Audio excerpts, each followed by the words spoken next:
So VIM tools, pretty good brand of tools. Our tool company, VIM Tools, makes this brake bleeder wrench set. It has 7, 8, 9, 10, and 11 millimeter hex. That's the part number BB500. Let's see if it has any more information on here. It has some information on the back. So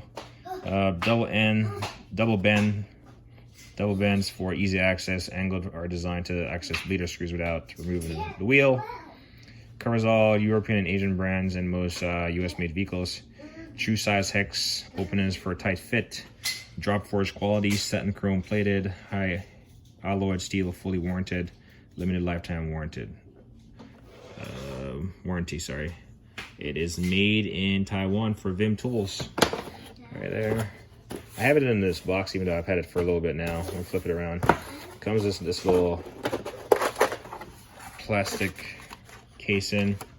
You know, I just don't have the space for it. That's why I leave it in there. But that's what it looks like. They fit in there. They're not really gonna fall out, at least. But for instance, let's see. Hey, this should be the 10 millimeter. This is a 7. Sorry. So they just fit back in here. What would we say? Yep. So this should be the 10. Yep.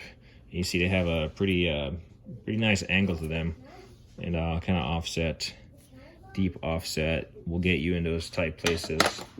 The last thing you want to do is round off a brake bleeder screw when you're trying to bleed the brakes. I was about to say bleed the brakes. You know, you got a little divot down here where you can put your finger in and remove it from the unit. Kind of takes up a lot of space. I would say this is not necessarily unless you have a space in a toolbox like the casing. You could save a lot of space if you didn't put them in this case. That's what I'm getting at. But it's a nice way to keep them organized and keep them accountable. You know, at a glance you can know you have them all or you don't. What else is there?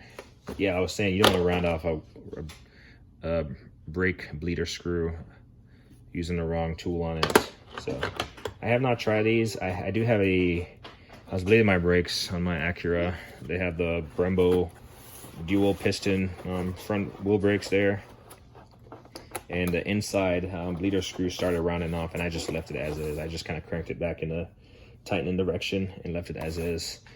I actually have the replacement part for it to replace that bleeder head screw. The next time I bleed my brakes, I'm just going to use the gear wrench bull biter of the appropriate size, and then remove it and then reinsert that, bleed the brakes, bleed out the air out of it.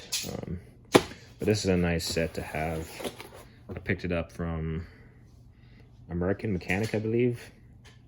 It wasn't that expensive, maybe like 50 bucks, but it's a good tool. So anyway, VIM Tools brake bleeder wrench set.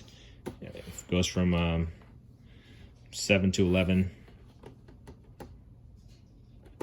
7 to 11 without skipping a beat. Anyway, let me always say, like and don't hit the team.